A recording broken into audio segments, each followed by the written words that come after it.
في زمن الذكاء الاصطناعي لم يعد كل ما نراه حقيقي.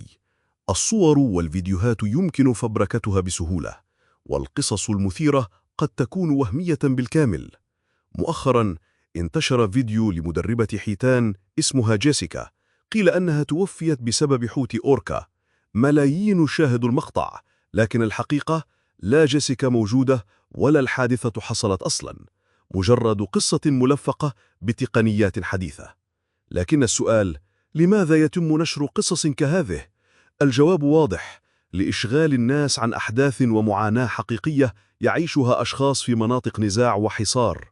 بينما نحن نتابع فيديو مزيف، هناك مآسي لا تصل إلى الشاشات. بعض هذه الفيديوهات تأتي من جهات مجهولة بهدف صرف الانتباه عن الواقع، وهكذا بدل أن ننشر الحقائق نساعد في نشر الوهم. في زمن الفبركة لا تكن أداة بيد المضللين. قبل أن تشارك أي شيء اسأل نفسك: من المستفيد؟ أحيانا الحقيقة التي يجب أن يعرفها العالم أكبر بكثير من قصة حوت مزيف.